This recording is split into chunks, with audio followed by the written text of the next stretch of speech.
Baik, bismillahirrahmanirrahim. Assalamualaikum warahmatullahi wabarakatuh. Semangat pagi sahabat-sahabat semuanya, masih dalam channel manajemen ya, SSHCL.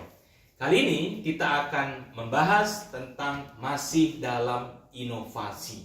Bagaimana menyusun inovasi sahabat-sahabat semuanya. Sebelumnya kita sudah membahas 6 tools dalam poin strategi. Strategi ya, yaitu adalah faktor pertama dari 5 faktor SSHCL. Kita sudah membahas visi, kita sudah punya misi dalam perusahaan, kita juga sudah punya target ya, menggunakan balance scorecard dan OKR, objective key result. Lalu kemudian kita juga sudah menganalisis 3 hal. Yang pertama adalah analisis SWOT, yang kedua analisis resiko, dan yang ketiga adalah problem solving menggunakan metode KIPAS. Nah, saat ini kita masuk bagaimana menyusun inovasi yang luar biasa. Sebelumnya kita sudah bicara soal bagaimana segmenting, targeting, positioning. Nah, hari ini bagaimana kita memperkaya metodologi dalam menyusun inovasi ya, yang nantinya kita akan gabungkan antara SWOT, analisis resiko, dan problem solving menjadi sebuah inovasi. Sahabat-sahabat semuanya, hari ini kita membahas tentang marketing mix. Tetapi marketing mix ini sudah disempurnakan sahabat-sahabat semuanya. Kita tahu, kita sudah pernah mengenal namanya marketing mix 4P sahabat-sahabat semuanya. Bagaimana strategi market yang baik, bagaimana mentargetkan market yang baik, bagaimana kemudian mendapatkan market sesuai dengan target, bagaimana kita membangun produk, bagaimana kita membangun price yang baik, bagaimana kita membangun place, jaringan distribusi yang banyak, bagaimana kita melakukan promotion. Itulah 4P marketing pertama kali ya, yang kemudian diluncurkan oleh seorang Jerome McCaffrey di tahun 1960. Lalu disempurnakan oleh beberapa ahli menjadi 7P. Sahabat-sahabat semuanya, ternyata tidak cukup 4P itu. 7P itu apa saja? Yang tiganya adalah people. Ternyata harus punya people yang baik dalam bicara marketing. Yang keenam apa? Proses. Prosesnya harus dilakukan ternyata. Ya, bagaimana proses produksinya, bagaimana proses salesnya dilakukan ternyata. Dan yang ketujuh adalah physical evidence. Bagaimana bukti fisik yang kita tampilkan. Nah, sahabat-sahabat semuanya, dalam PO marketing mix itu sampai 7P sahabat-sahabat semuanya. Tetapi hari ini saya akan bicara 10P. Kenapa 10P? Karena ada P yang penting yang pertama, yaitu apa? Nanti kita bicara yang disebut dengan marketing langit W. Ya, kenapa marketing langit W?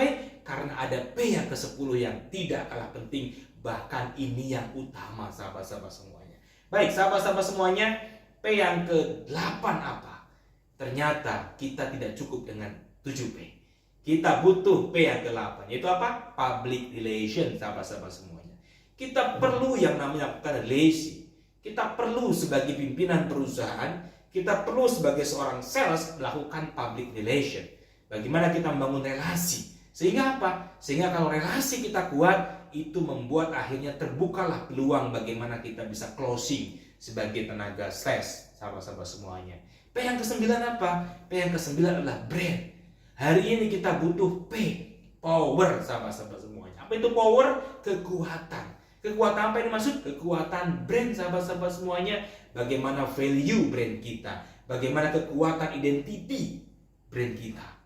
Nah, itulah P yang ke-9 sahabat-sahabat semuanya. Nah, sahabat-sahabat semuanya, setelah brand, apa nih?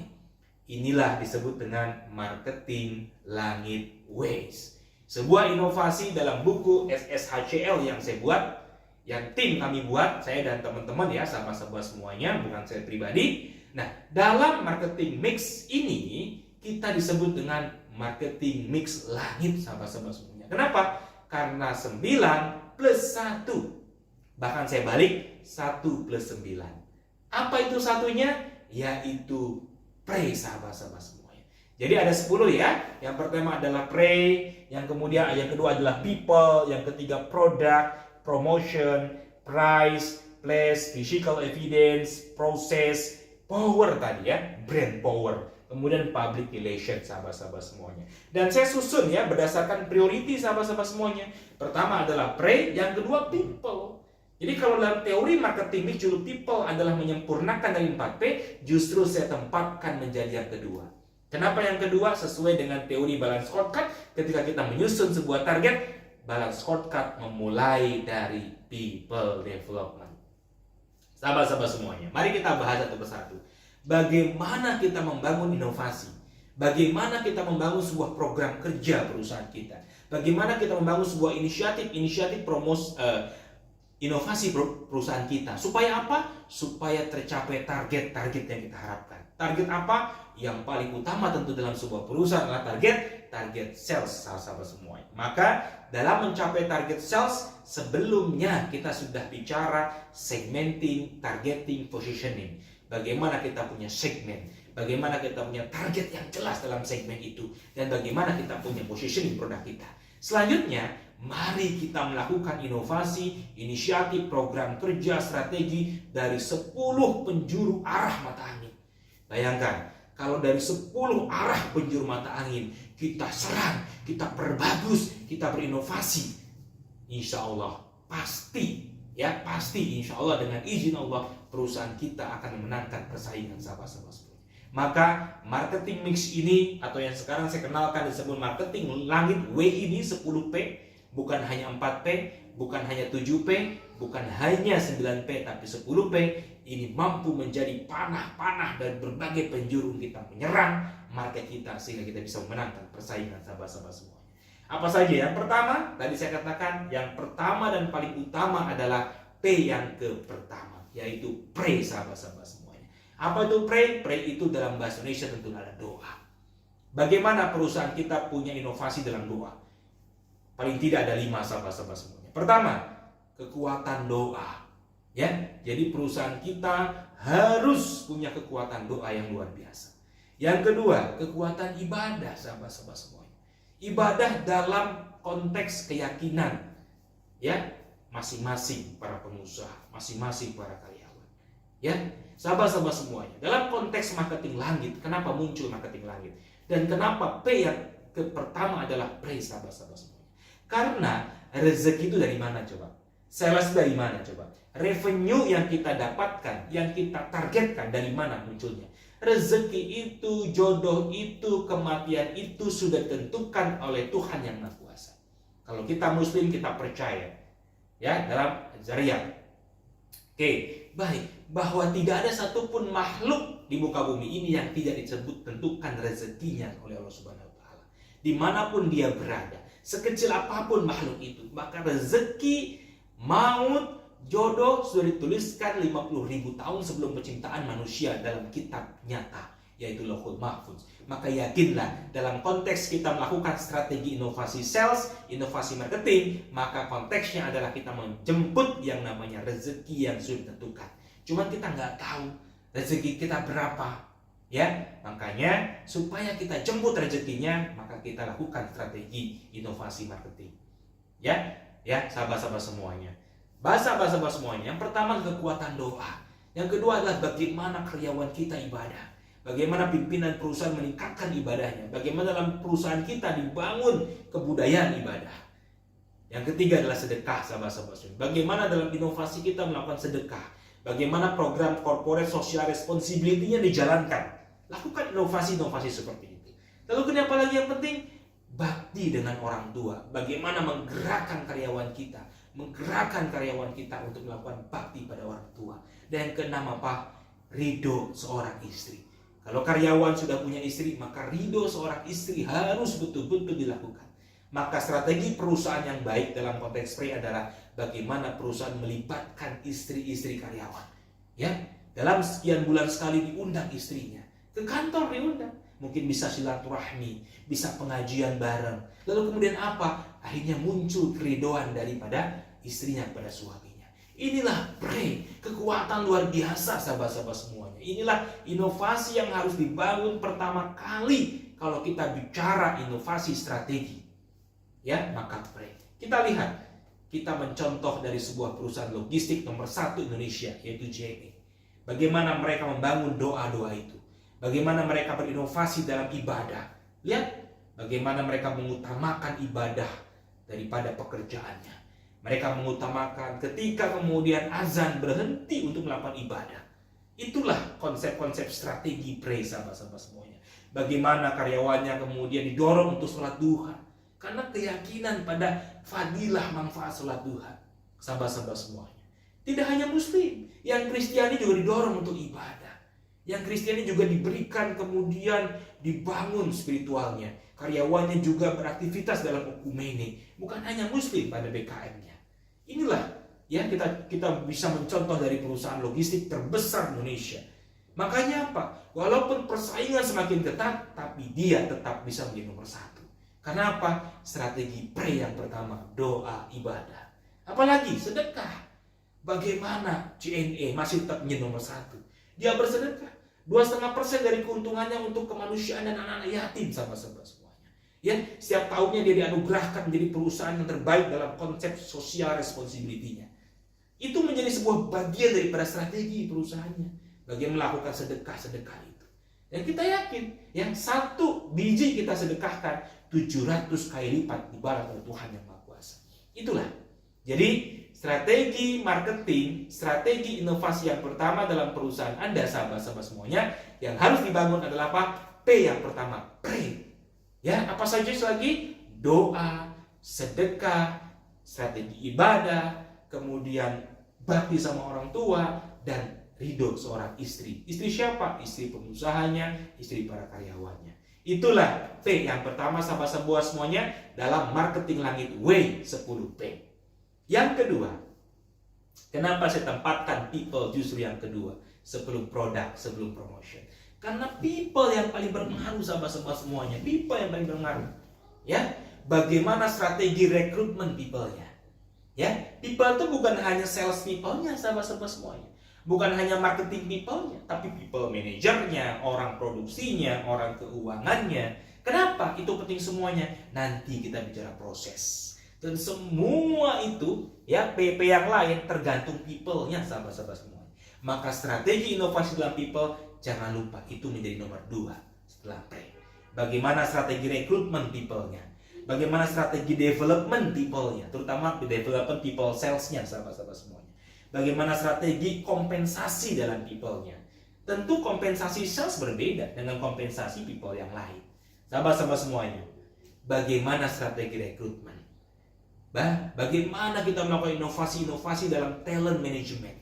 Bagaimana kita merencanakan rekrutmen karyawan yang terbaik sesuai dengan kebutuhan kita? Bagaimana kita menjalin relasi rekrutmen dengan perguruan tinggi terbaik? Bagaimana kita membangun vokasi-vokasi di perguruan tinggi? Bagaimana kita talent scouting yang baik dan sebagainya? Strategi rekrutmen menjadi strategi yang paling pertama yang harus dilakukan. Kenapa? Karena kita butuh talent-talent di hari ini dan masa depan. Ya, jangan hanya berpikir hari ini, tapi berpikir talent di masa depan, sahabat-sahabat semuanya. Kemudian yang kedua, people development. Bagaimana mendevelop people kita, terutama sales kita, karena sales yang paling akan berhadapan dengan market kita. Ya, bagaimana kita melakukan training kepada sales. Ya, bagaimana kita meningkatkan kompetensi terhadap sales kita. Jadi dalam strategi inovasi, lakukan inovasi-inovasi dalam bagaimana mendevelop people kita.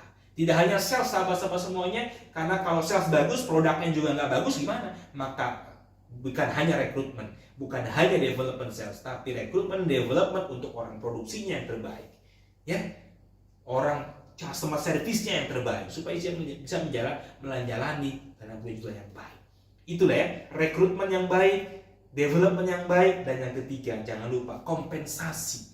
Bagaimana kita membuat inovasi dalam kompensasi? Bagaimana kita membuat inovasi dalam kemudian melakukan kompensasi dan benefit karyawan? Kalau orang sales, misalkan strateginya apa? Strateginya kompensasinya apa? Dia tidak hanya gaji pokok, sahabat-sahabat semua, tapi dia harus diberikan bonus. Dia harus diberikan insentif. Ketika apa? Ketika dia capai target sales. Orang sales itu nggak boleh gaji tetap.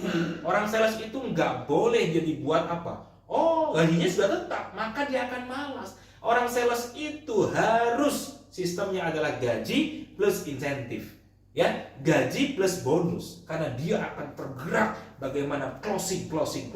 Kenapa? Karena sistem kompensasinya memotivasi. Bukankah kinerja karyawan itu tergantung dari motivasinya, tergantung dari kompetensinya dan kesempatannya? Ya, itulah. Jadi strategi dalam P yang kedua, yaitu people, bagaimana strategi rekrutmen, strategi development, dan strategi membuat kompensasi benefit minimal itu dilakukan sahabat-sahabat semuanya. Baik, barulah kita ke P yang ketiga, yaitu apa yang dibangun yang ketiga dalam inovasi strategi, yaitu produk sahabat-sahabat semuanya. Bagaimana kita membangun produk yang baik. Produk itu apa sih? Bagaimana kita punya inovasi dalam bahan baku. Ya, bagaimana kita melakukan inovasi-inovasi dalam bahan baku, terus melakukan inovasi dengan kualitas yang terbaik. Bagaimana kita berinovasi dalam kemasan sahabat-sahabat semuanya. Ya, bagaimana kemasan produk kita itu baik. Bagaimana kita punya strategi inovasi dalam fasilitas. Fitur kita tambah terus-menerus sesuai dengan kebutuhan pelanggan kita. Ya, bagaimana kita membangun layanannya. Kalau kita adalah servis jasa. Bagaimana kita membangun delivery-nya. Bagaimana kita mendeliver produk kita kepada customer kita, kecepatannya, bagaimana menjaga kualitasnya sampai delivery, dan bagaimana purna jualnya, layanan garansinya bagaimana, layanan customer service-nya ketika ada problem bagaimana. Jadi ini adalah strategi-strategi inovasi yang harus dibangun dalam produk. P yang ketiga sahabat-sahabat semua. Jadi inovasi yang ketiga adalah bagaimana berinovasi dalam hal produk, bahan bakunya, kemasannya, fasilitasnya, fitur-fiturnya, layanannya, rasanya, inovasi kalau produk makanan dan sebagainya. Ya, variannya, layanannya, bagaimana kemudian melayani customernya. Pun bagaimana mendistribusikannya, mendelivery ke tangan customernya, kecepatannya, kualitasnya dan sebagainya. Dan bagaimana menggaransikan atau layanan purna jual, bagaimana customer service kita, ya, bagaimana kemudahan dihubunginya dan sebagainya. Itu adalah bagian daripada apa? Strategi inovasi dalam membangun P yang ketiga, yaitu produk sahabat-sahabat. Contoh seperti ini. Bagaimana mungkin sekarang jualan ikan asin seperti ini? Orang nggak akan laku jual asin seperti ini. Apalagi sekarang zamannya online seller. Kalau dijual online, produk ini tidak akan laku sahabat-sahabat semuanya. Tapi bagaimana kita berinovasi dalam hal produk? Inovasi dalam kemasannya, inovasi dalam hal apanya, misalkan bagaimana kehalalannya, bagaimana kehigienitaskannya, di sana ada kadaluarsanya, di sana ada kandungannya dan sebagainya, izin-izin Depkesnya. Ini adalah salah satu contoh berinovasi dalam hal apa? Dalam hal kemasannya, dalam hal packagingnya, dalam hal kandungan bahan bakunya yang higienis. Termasuk juga bagaimana inovasi dalam kemasan. Ya, yang tadinya kemasannya tidak ada, kemudian dibuat kemasan yang bagus. Ini bagian daripada produk sahabat-sahabat semuanya. Jadi ingat bagaimana inovasi dalam produk itu apa saja? Bahan bakunya, layanannya, fitur-fiturnya, rasanya, variannya, kemudian kemasannya, bagaimana mendeliverinya, dan bagaimana layanan purna jualnya sahabat-sahabat semuanya. Sahabat-sahabat semuanya, itulah P yang ketiga. P yang keempat apa? Sudah punya produk yang bagus. Bagaimana kita mempromosikan produk kita? Bagaimana orang itu tahu produk kita? Bagaimana orang itu tahu kalau bahan bakunya bagus? Bagaimana orang itu tahu kalau kualitasnya bagus? Ya, isinya memang bagus. Layanan purna jualnya juga terjamin. Garansinya juga ada. Bagaimana orang tahu? Bagaimana tahu? Supaya orang tahu, maka P yang keempat adalah strategi promotion. Jadi promotion adalah bagaimana membuat produk kita diketahui orang banyak. Percuma kita punya produk bagus, diinovasikan dengan baik, tapi nggak didelivery informasinya kepada masyarakat. Sehingga butuh namanya strategi promosi. Sahabat-sahabat semuanya, strategi promosi sekarang banyak. Yang disebut dengan multi-channel marketing, multi-channel promotion. Bisa kita lakukan yang namanya social media promotion. Banyak. Bisa di Facebook, bisa di Instagram, bisa di TikTok, YouTube, dan sebagainya. Bagaimana kita membangun blog misalkan. Tidak hanya blog, misalkan kita punya website sendiri. Ya, kemudian kita juga bisa broadcast media. Ya, broadcasting media. Ya, kita juga melakukan apa? Kita melakukan email kalau perlu ke customer corporate, biasanya kita email gitu ya. Orang-orang yang maaf gitu ya, dia baby boomers, dia generasi X, bisa jadi email. Jadi masing-masing punya strategi. Ya, ingat, sebelumnya kita di channel sebelumnya kita sudah bicara segmenting dan targeting. Jadi tergantung, multi channel promotion kita juga tergantung target pasar kita. Kalau pasar kita adalah millennials, ya bisa sosial media, kemudian broadcast, dan sebagai website. Tapi kalau pasar kita generasi X, bahkan generasi baby boomers, ya apa yang tidak email, dan masih penting yang namanya apa? Yang namanya artikel, masih penting yang namanya print, ya, print advertising. Spanduk, kartu nama, kemudian media cetak dan sebagainya. Itu kalau target pasar kita adalah baby boomers atau generasi X. Bisa juga telepon, ya kadang-kadang baby boomers sering telepon tuh, Bu saya nawarin ini gitu ya, business card dan sebagainya, silahkan. Ya, multi channel promotion, tapi intinya bagaimana caranya produk kita dikenal, itu aja. Produk kita bagus, fiturnya bagus, rasanya bagus, bagaimana produk kita dipromosikan dengan baik. Itu tergantung daripada apa? Segmen pasarnya. Ya, tadi juga sama ya, dari si produk ya, saya ulangi lagi ya. Produk kita juga bagaimana diinovasikan, bahan bakunya, warnanya, rasanya, fitur-fiturnya, kemudian kemasannya, semua berdasarkan segmen dan target pasar kita. Ya, bagaimana kita mengetahui customer behavior, target dan segmen kita. Baik berdasarkan usia, baik berdasarkan pendapatan, berdasarkan kelas sosial, kepribadian, ya, kemudian berdasarkan apalagi macam-macam kita sudah pernah belajar segmenting dan targeting.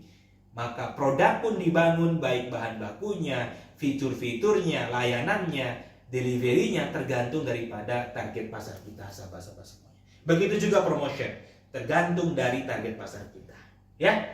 Nah, ini contoh-contoh flyer. Jadi sekarang zamannya online, sahabat-sahabat semua. Jangan lupa ya, membuat flyer-flyer yang bagus dan menarik. Dan tergantung target pasar kita. Ya, target pasar kita siapa? Ya. Nah, maka inilah contoh-contoh flyer ya. Ini dibuat oleh tim digital marketing consulting dari JNE, sahabat-sahabat. Luar biasa ya JNE. Membuatkan flyer-flyer promosi untuk para UMKM seperti ini. Jadi UMKM yang tadinya nggak punya flyer, nggak bagus jualannya, kontennya nggak bagus, dibuat di media sosial nggak bagus, tapi dibuatkan seperti ini, kan jadi bagus, sehingga orang hanya tertarik untuk membaca, dan akhirnya target daripada promotion kita, mempromosikan produk-produk kita itu baik, sahabat-sahabat. Inilah ya contoh-contoh flyer-flyer dalam media sosial membantu para UMKM untuk kemudian mereka bisa berjualan, mereka bisa mempromosikan produknya, luar biasa. Ya, kadang-kadang harus ada pemiliknya sendiri, ada fotonya ya, nggak masalah. Jadi sahabat-sahabat semuanya, intinya bagaimana strategi yang keempat adalah membangun cara-cara, metode-metode promotion. Bagaimana produk bisa dikenal. Kalau online jangan lupa ya, foto produknya harus bagus. Kemudian testimoni-testimoni yang sudah kemudian membeli itu harus diminta testimoninya. Coba deh, kamu kan sudah beli ya, tapi jangan lupa ya, pastikan beli dulu dan merasakan dulu testimoni. Testimoninya itu penting, karena dalam media sosial, dalam digital marketing yang terpenting apa? Ulasan, itu penting. Ya, jadi ini bagian daripada promosi. Bagaimana ada testimoni, oh produknya bagus ya, rasanya bagus, oh cepet ya kirimannya, cepet ya nyampe, kalau pesan sekarang besok sudah sampai, cepet ya, utuh ya. Kalau saya unboxing itu bagus. Jadi lakukan testimoni, sahabat-sahabat semua. Dan jangan lupa, kalau di dunia digital marketing ada waktu-waktu yang paling efektif kita berpromosi. Contohnya apa nih, harus di-set. Ternyata time to shop itu di sore hari, jam 12 sampai jam 3 sore. Ketika apa? Ketika ibu-ibu, ketika mama-mama sudah selesai pekerjaannya, sudah selesai masaknya, sudah selesai ngantar dan jemput anaknya, dan mereka waktunya istirahat jam berapa? Jam 12 siang sampai jam 3 sore. Setelah zuhur sampai asar, itulah waktu terbaik untuk belanja, sahabat-sahabat semuanya. Maka apa? Maka kalau update status, promosi di medsos, baiknya berapa? Jam segini. Itu dan 36 bahkan 73% belanjanya di rumah. Ini bagi lagi tergantung target pasar kita. Kalau pasar kita ibu-ibu rumah tangga, ya ini yang terbaik. Tapi kalau target pasar kita wanita, tapi dia adalah wanita pekerja, maka jangan jualan jam segini, dia harus kerja. Kapan jualannya? Habis di luar jam kerja, di malam hari, atau ketika jam 5 sampai jam Isya, ketika dia lagi santai-santai habis istirahat sholat, atau sedangkan dia yang kerjanya di kota besar, dia masih di jalan sambil buka WA, sambil buka Facebook, gitu. Ya, kalau target pasar laki-laki kapan? Ya, pada saat jam istirahat, ya dan sebagainya. Silahkan, tergantung target pasarnya. Tapi kalau target pasarnya kemudian baby boomers yang sudah pensiun, ya bisa pagi-pagi, ya mereka biasanya suka olahraga, kemudian santai-santai. Silahkan, tergantung target pasarnya. Maksimalkan, ya, maksimalkan mesin optimasi. Ya, kita tahu ada SEO, kita ada Facebook Ads dan sebagainya. Jadi maksimalkan mesin optimasi dalam berpromosi media sosial, gitu ya. Dan jangan lupa, kita juga perlu yang namanya apa? Customer Relationship Management. Kenapa loyalty card itu perlu? Ya walaupun sekarang nggak perlu lagi fisik ya loyalty card ya. Karena loyalty card itu bagian dari promosi, mengikat terus-menerus. Ketika ada nanti loyalty card, tentu ada promosi di situ. Ketika ada member card, maka kita terus-menerus mengupdate apa produk terbaru kita, apa promo terbaru kita kepada customer kita. Maka lakukan Customer Relationship Management yang baik. Sahabat-sahabat semuanya, P yang keempat adalah promotion. Sudah punya pre yang baik, kemudian people yang baik, sales people yang mampu, komunikatif, yang pinter, punya kompetensi, punya product knowledge yang baik, attitude-nya baik dan sebagainya. Kemudian produknya juga bagus, tapi kalau tidak dipromosikan, tidak dikenalkan produk kita kepada masyarakat, percuma. Maka strategi yang keempat adalah promotion, sahabat-sahabat semuanya. Baik. Maka yang kelima apa? Yang kelima adalah price strategy. P yang kelima adalah price. Walau bagaimanapun produk yang bagus, promosi yang bagus, tapi didukung harus dengan price yang bagus. Price yang bagus ya katakan ya, bukan price yang murah. Price yang bagus. Yang pertama tentu kita harus punya strategi harga yang baik. Strategi harga. Kita harus hitung HPP sahabat-sahabat semua. Kita harus hitung HPP, kemudian menentukan margin yang layak, melakukan survei pasar. Jangan kita bikin harga yang tidak bagus, ya. Harus punya strategi harga. Maka perusahaan yang baik adalah yang perusahaan yang punya yang namanya cost leading. Apa itu cost leading? Yang dia leading, dia pemimpin cost. Dia mampu membuat cost-nya efisien. Dia mampu melakukan efisiensi dalam produksinya. Dia mampu melakukan efisiensi dalam promosinya, efisiensi dalam macam-macam efisiensi sehingga dia melakukan yang namanya dan menjadi cost leading. Siapa yang menjadi cost leading, maka dia akan punya harga yang terbaik. Bukan murah loh ya, harga yang terbaik. Sesuai dengan produknya. Maka harus punya strategi harga. Hitung HPP dengan baik, tentukan margin dengan baik. Lakukan cost efisiensi dimanapun.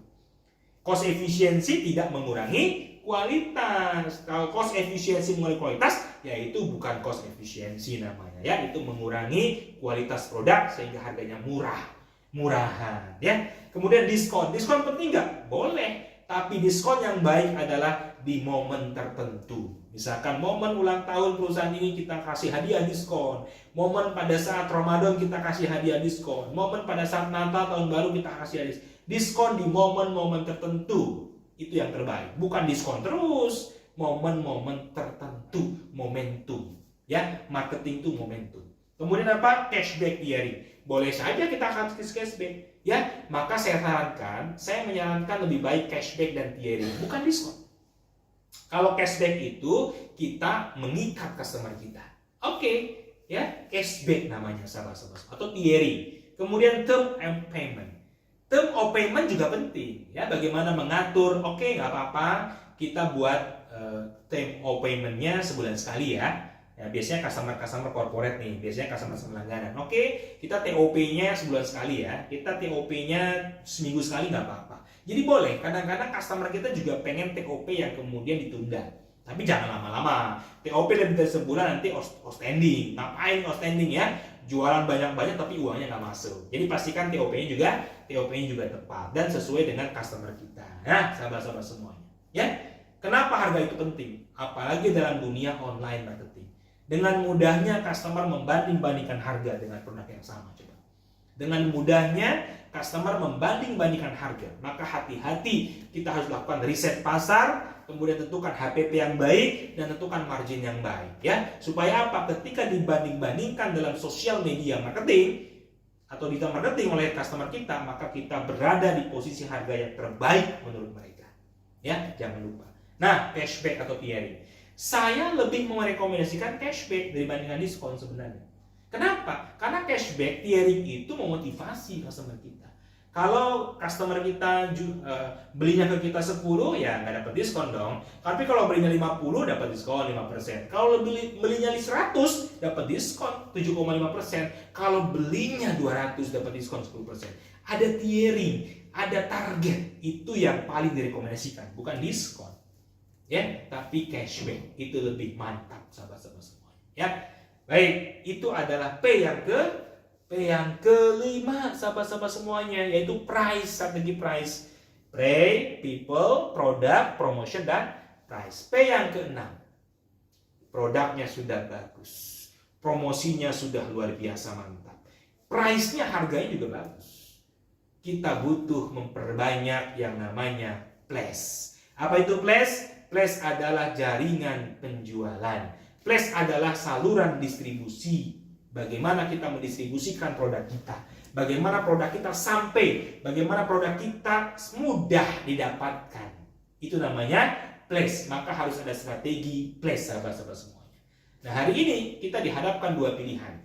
Apakah place kita offline, punya toko gitu ya, punya counter, punya gerai, punya outlet fisik di mall, di jalan raya yang strategis dan sebagainya, atau place kita online. Ini pilihan sama-sama.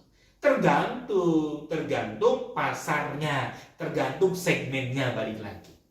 Ya, sahabat-sahabat semuanya. Yang jelas kita harus perbanyak jaringan place kita, baik offline maupun online, tergantung segmennya. Ya, nah, bagaimana Mr. DIY? Strategi pasarnya adalah perbanyak place offline.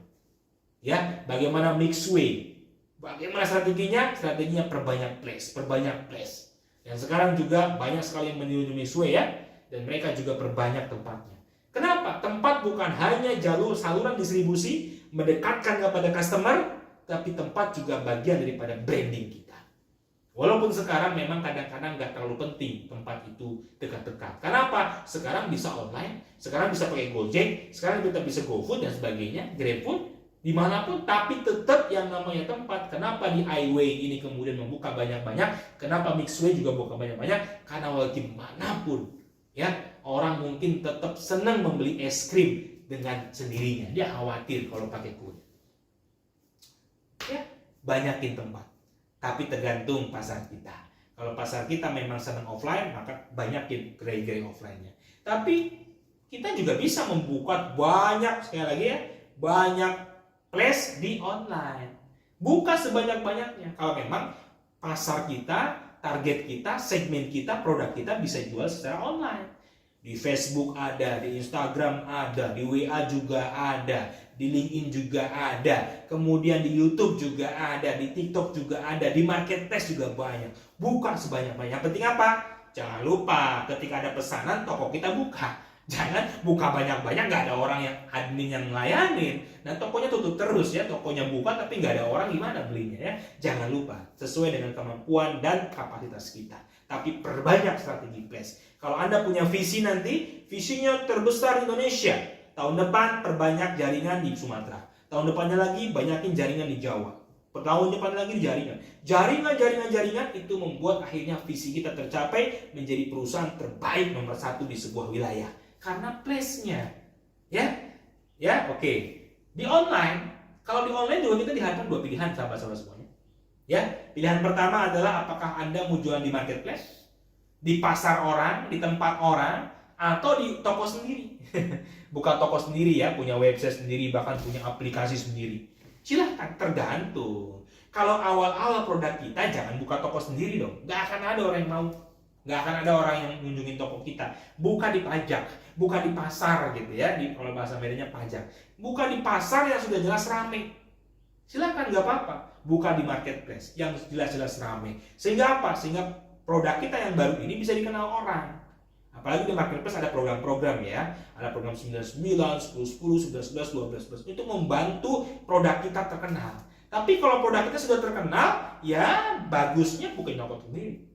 Lebih baik punya toko sendiri di Facebook, sekarang di TikTok, gitu ya, di Instagram, buka website sendiri, blog sendiri, silakan. Kenapa? Karena produk kita sudah punya brand sendiri. Kenapa? Karena adapun kelebihan tadi di marketplace pun punya kelemahan. Kelemahannya apa? Kita dibayar admin, teman-teman, sahabat-sahabat semuanya. Kita diminta admin. Namanya kita punya toko di pasar, maka kita harus sewa toko dong. Dan masih banyak untuk kekurangan-kekurangan marketplace. Tergantung daripada life cycle produk kita. Tergantung daripada apa? Kematangan produk kita. Apakah di marketplace ataukah di toko online sendiri. Silahkan. Sahabat-sahabat semuanya, itu adalah strategi apa? Strategi place. Bagaimana kita membuat saluran distribusi yang paling banyak, saluran penjualan yang banyak, baik offline maupun online, sahabat-sahabat semuanya. Ya. Nah, strategi P yang ketujuh. Apa itu? Physical evidence. Apa itu physical evidence? Bukti fisik, sahabat-sahabat semuanya.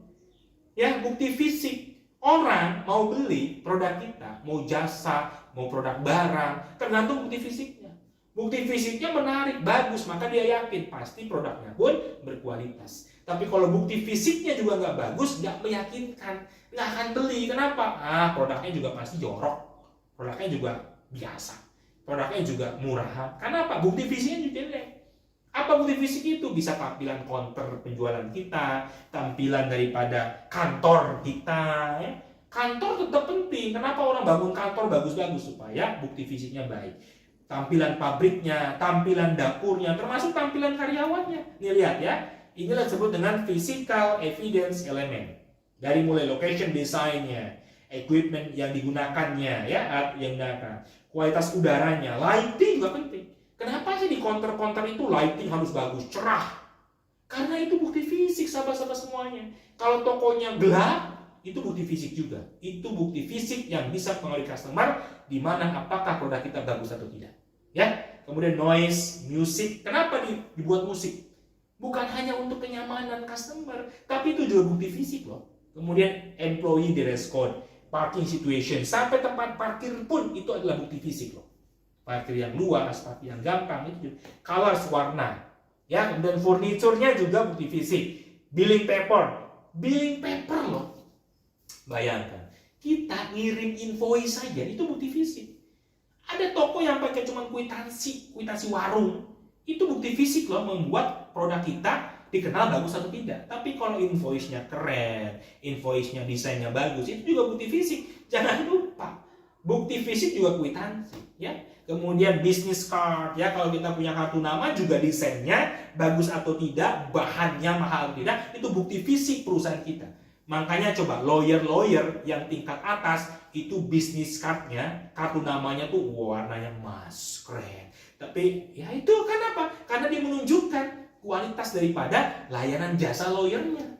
Itu teman-teman semuanya, ya. Nah, kita lihat ya bagaimana, maaf, Indomaret. Kenapa orang senang ke sini? Karena bukti fisik daripada ke sana.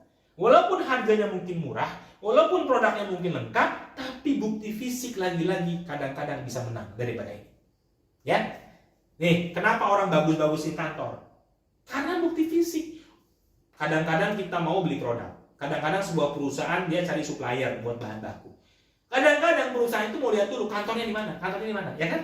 Kalau kantornya bagus, ya, rapi, megah, maka percaya, oke, pasti produknya juga bagus. Tapi kalau kantornya semrawut seperti ini, kabel di mana-mana, bawakan di bawahnya ada warung gitu ya, orang nggak akan lihat ini produknya cemana ya, produknya gimana. Nah itu, jadi bukti fisik itu penting, sahabat-sahabat semuanya. Ya, kenapa orang bangun kantor bagus-bagus? Nah, lihat. Dress code karyawan juga penting. Karyawan dress code-nya bagus, rapih, seragam, paten. Itu menunjukkan produknya. Tapi kalau seragamnya juga nggak bagus, bahkan nggak pakai seragam, bahkan di kantor juga pakai sandal gitu ya, layanannya macam-macam seperti ini, tentu orang akan melihat mana coba?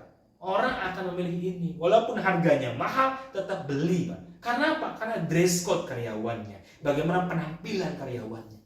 Ini adalah physical evidence. Maka cobalah buat strategi, inovasi, inisiatif, program kerja perusahaan kita sesuai dengan segmen dan target segmen kita, dan lakukan strategi-strategi physical evidence, bukti fisik, sahabat-sahabat semuanya. Oke, itu P yang ke-7. P ke-8 apa? Proses. Loh, proses kok penting? Penting sekali, karena proses bicara kualitas produk. Proses juga bisa menjadi sebuah branding sahabat-sahabat semua. Apa itu proses?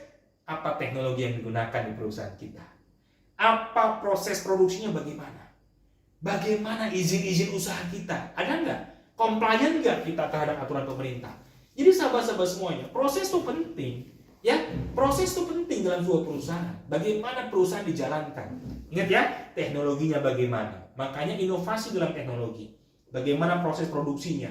Berinovasi dalam proses produksi. Bagaimana izin-izinnya? Melakukan perizinan, bagaimana meningkatkan compliance perusahaan kita. Ya. Contohnya. Ini, coba kalau perusahaan kita punya teknologi, punya bisnis proses yang seperti ini. Sudah sertifikat SNI, Standar Nasional Indonesia. Ya kan? Sudah sertifikat HACCP bagi pangan ini. Penting sekali. Food System Program, Safety Program HACCP Certified. Siapa yang nggak percaya kalau misalnya seperti ini? GMP, kita punya manufacturing, punya pabrik. Sudah tersertifikasi Good Manufacturing Practice. Luar biasa. Ya, kemudian produk kita halal, diurus halalnya. Kemudian nih, di perusahaan kita sudah melakukan 5R. Ini juga bagian daripada proses yang orang lihat, teman-teman. Kalau perusahaan sudah sertifikat 5R, orang percaya sama produknya. Kemudian SGS, ya, ISO 9001. Oh, sudah ISO rupanya, berarti manajemennya baik. Orang cari supplier, teman-teman, ini saya tahu. Ya, perusahaan cari supplier biasanya sudah ISO. Kenapa? Dia yakin manajemennya bagus. Dia perlu manajemen yang bagus, ya. Kemudian UCAS, ya, Quality Management. Ya, kemudian ISO 9001 dan sebagainya. Ini contoh-contoh bisnis proses yang kadang kita menurut kita nggak penting, Pak. Yang penting produknya, Pak. Yang penting harganya, Pak. Enggak. Ya. Pasar kita kadang-kadang, pasti bukan kadang-kadang ya, memerlukan yang namanya proses seperti ini. Apalagi kalau kita ekspor ya. Kalau kita mau ekspor, teman-teman semua, sahabat semuanya, penting yang namanya bisnis proses seperti ini. Ya. Kenapa sekarang banyak restoran yang justru menampilkan dapurnya? Kalau dulu restoran itu dapurnya ditutup rapat-rapat. Ya, kalau sekarang restoran itu dapurnya dibuka sama-sama. Dapurnya dibuka. Ya, kita makan di sini, dapurnya di sono, dikacain. Ya. Kokinya, chefnya lagi masak kita bisa lihat. Dia motong sayurannya, dia cuci ikannya, dia gorengnya, dia tunjukin semuanya. Kenapa? Karena dia butuh yang namanya apa? Tidak hanya physical evidence, tapi dia tunjukkan bisnis prosesnya. Ada orang pengen jadi supplier. Saya cari supplier produk. Dia pergi ke pabriknya. Dia pengen lihat proses di pabriknya seperti apa sih. Apakah melakukan K3 nggak? Lagi tadi ya, K3 certified. Apakah dia 5R tidak? Apakah dia ISO tidak? Apakah dia HACCP tidak? Bagaimana produksinya? Dia ingin lihat dulu. Jadi proses itu penting sahabat-sahabat semua. Termasuk dia ada izinnya enggak? Dia compliant enggak? Dia timbangannya di tera tidak? Complianitas, dia ada izinnya. Penting sekali.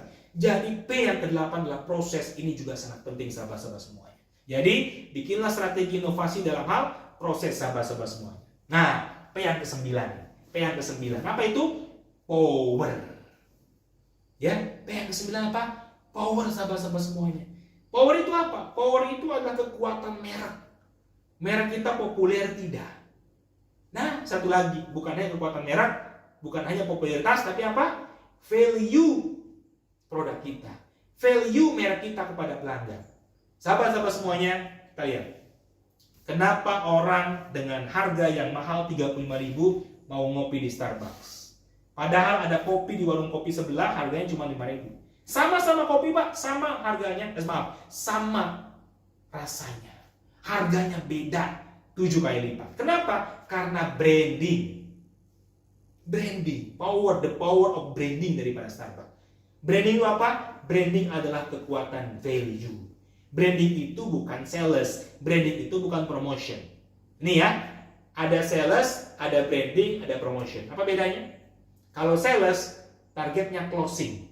Sales kerjaannya closing, dapat customer, jualan, dapat revenue. Promotion, marketing, ya, marketing, promotion, itu tugasnya apa? Membuka jalan. Bagaimana dia membuat customer tahu produknya. bagaimana dia mengikat customer, bagaimana dia mengengage customer, customer relationship management, bagaimana membangun dia relasi, membuka jalan supaya seorang sales bisa closing. Itulah marketing. Ya, jadi ada sales tugasnya closing, ada marketing tugasnya membuka jalan, bagaimana strategi price yang baik, bagaimana riset product development yang baik, bagaimana dia membangun engagement customer, CRM dan sebagainya, itu marketing. Kalau branding apa? Branding adalah membangun value. Orang kenapa nongkrong di Starbucks dengan harga mahal? Supaya dia mau disebut eksekutif muda. Kenapa orang mau pakai jam Rolex padahal mahal? Karena dia ingin disebut eksekutif. Kenapa orang pakai Harley Davidson? Karena dia ingin kebebasan. Itu namanya branding, sahabat-sahabat. Nah, sekarang produk sahabat mau dibuat apa? Mau dibuat branding seperti apa? Ya, produk sahabat mau dinikmati oleh customer, mau jadi seperti apa? Customer sahabat kalau menikmati produk sahabat-sahabat semuanya, mau disebut apa? Mau jadi apa? Itu namanya the power of branding. Kita lihat dari sebuah perusahaan logistik terbesar Indonesia, JNE. JNE membranding dirinya ada dua. Ya, pertama logistik premium company. Kenapa? Dia adalah perusahaan premium. Harganya memang cukup lebih mahal, relatif lebih mahal misalkan. Walaupun dia juga menyediakan harga-harga yang terjangkau. Tidak hanya premiumnya, tapi ada trackingnya, ada ekonomisnya dan sebagainya. Tapi dia membranding dirinya sebagai logistik premium company. Bahwa customer yang menggunakan logistik JNE, dia adalah orang premium. Dia adalah kelas premium. Ya, kemudian dia juga membranding dirinya apa? High Social Awareness Company. Dia membranding dirinya adalah perusahaan yang punya kepedulian sosial yang tinggi. Supaya apa? Supaya customer yang kirim melalui JNE, dia akan merasa dirinya juga punya high social awareness. Dengan saya beli ke JNE, dengan saya menggunakan produk JNE, maka otomatis saya pun telah menyumbang anak yatim. High social awareness. Itulah dua branding. Branding itu penting sahabat-sahabat semuanya. Tidak hanya bagaimana menjadi mindset masyarakat terhadap produk kita, terhadap perusahaan kita, tapi menjadi mindset karyawan-karyawan kita. Jadi sahabat, kalau sudah membranding perusahaan adalah high class company, maka karyawan-karyawan kita pun akan menjadi karyawan yang high class. Dia akan melayani dengan baik. Kenapa? Karena brand perusahaannya. Tidak hanya membranding masyarakatnya, tapi brand perusahaannya. Itu namanya branding ya, the power of branding, kekuatan merek, value apa yang bisa didapatkan oleh customer. Customer kita jadi apa? Jadi ingat, kalau sales, pokoknya closing, bagaimana kita dapat customer. Kalau marketing, dia membuka jalan, bagaimana strategi harga yang bagus, strategi development produk yang bagus, pengembangan produk sesuai dengan kebutuhan, bagaimana engagement customer, bagaimana relation customer, dan sebagainya. Itu marketing, membuka jalan bagi seorang sales. Kalau branding, bagaimana membranding produk kita, membranding merek kita, membuat value apa, akan menjadi apa customer kita kalau pakai produk kita. Itulah kenapa ada brand, sahabat-sahabat semua. Maka merek itu penting, maka logo itu penting. Kenapa logo itu menjadi penting, sahabat semua? Karena logo itu brand. Brand itu seperti apa? Kalau misalkan orang jasa pengiriman, JNE, misalkan apalagi ya, obat nyamuk Baygon. Nah, berarti Baygon JNE dia sudah menjadi brand. Dia top brand namanya ya. Disebut dengan top brand. Top brand itu apa? Ketika sebut sesuatu, maka yang muncul brand itu. Ya, sama seperti misalkan dulu, maaf ya, bagaimana Aqua tuh punya brand yang luar biasa. Air mineral apapun orang nyebutnya apa? Aqua. Walaupun sekarang nggak ada hanya Aqua ya, orang kenal dengan air mineral, orang kenal dengan dan sebagainya. Tapi brand itu sudah nancap. Ya, maka orang nyebut ini pasti ingatnya itu, walaupun dia nggak pakai itu, gitu ya. Maka Aqua sebaiknya brand. Maka logo itu penting. Kenapa ada orang yang kemudian masang billboard cuma logo doang? Itu bukan promosi, namanya branding. Ingat ya, kalau promosi dia sebutin tuh produknya apa, kelebihannya apa dan sebagainya. Bahkan harganya berapa. Itu namanya promotion. Tapi kalau cuma nempel logo, orang misalkan mensponsori ya, mensponsori. Nah, strategi sponsor itu strategi branding sama semua. Ya, mensponsori kegiatan mahasiswa, mensponsori kegiatan olahraga. Yang nempel apa? Logonya doang. Supaya apa? Mereka membangun brand awareness namanya. Ya, membangun brand awareness. Jadi kalau cuma nempel logo di sebuah sponsorship, itu namanya brand awareness, membangun keterkenalan merek. Tapi kalau di sponsorship kita juga sambil jualan, sambil bikin booth di sana mempromosikan produk kita. Nah, itu namanya bukan branding saja, bukan hanya nempel logo, tapi kita juga closing atau sales, bisa jualan di situ produk kita, punya target, dan bisa juga namanya promotion, mempromosikan produk kita, sebar player dan sebagainya, tonton video dan sebagainya. Sahabat semuanya, P yang terakhir, P yang ke-10, dan ini tidak kalah pentingnya sahabat semuanya. Apa itu? P yang ke-10, public relation. Bagaimana seorang sales kita, seorang marketing kita, pimpinan perusahaan kita, sahabat-sahabat semuanya membangun public relation, kekuatan networking. Ya, maka dalam bahasa agamanya ada silaturahmi. Siapa yang memperbanyak silaturahmi, dia akan dibukakan pintu rezekinya. Maka dalam strategi marketing pun harus ada public relation, sahabat-sahabat semuanya.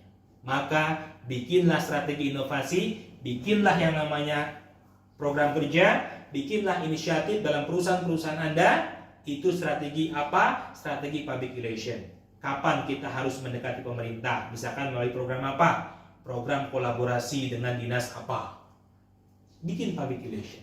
Kita audiensi ke pemerintah, kita bikin program bareng dengan pemerintah, program-program public relation. Karena kalau dengan pemerintah tentu kita akan lebih terbuka pasarnya, lebih mudah urusannya, kan? Karena ada relasi yang baik, ya tentu dengan standar-standar birokrasi yang ada. Tapi kan kalau kita sudah kenal dekat, biasanya lebih akan mudah mengkontak kalau ada apa-apa mudah, gitu ya. Bukan kita gratifikasi, tidak ya, tidak mengajar itu, tidak boleh ya. Tapi bagaimana kita membangun relasi yang baik.